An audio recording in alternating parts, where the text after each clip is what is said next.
love the long-term patient relationships. I think I was born to be a rural family doctor in that sense, because what I love is seeing people now, and I delivered their babies 20 years ago, and I love the continuity of the families and the patients.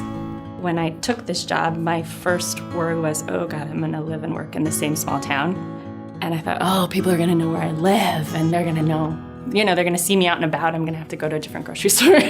But actually, it's been surprisingly rewarding. I live next to my patients. I see my patients every day at the store or out on the trails, which is just fantastic.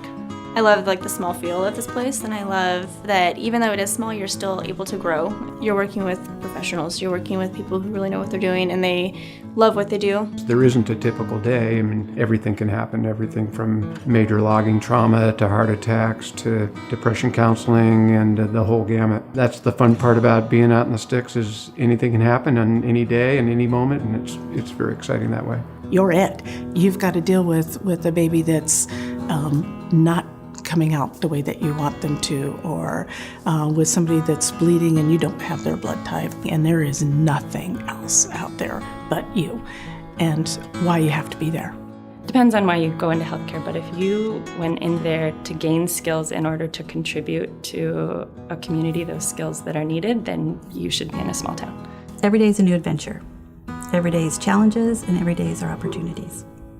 And I love that. My thoughts about working in rural health is, it was my dream. So, I was able to raise a family in a beautiful environment with the support of the whole community. I would do it again.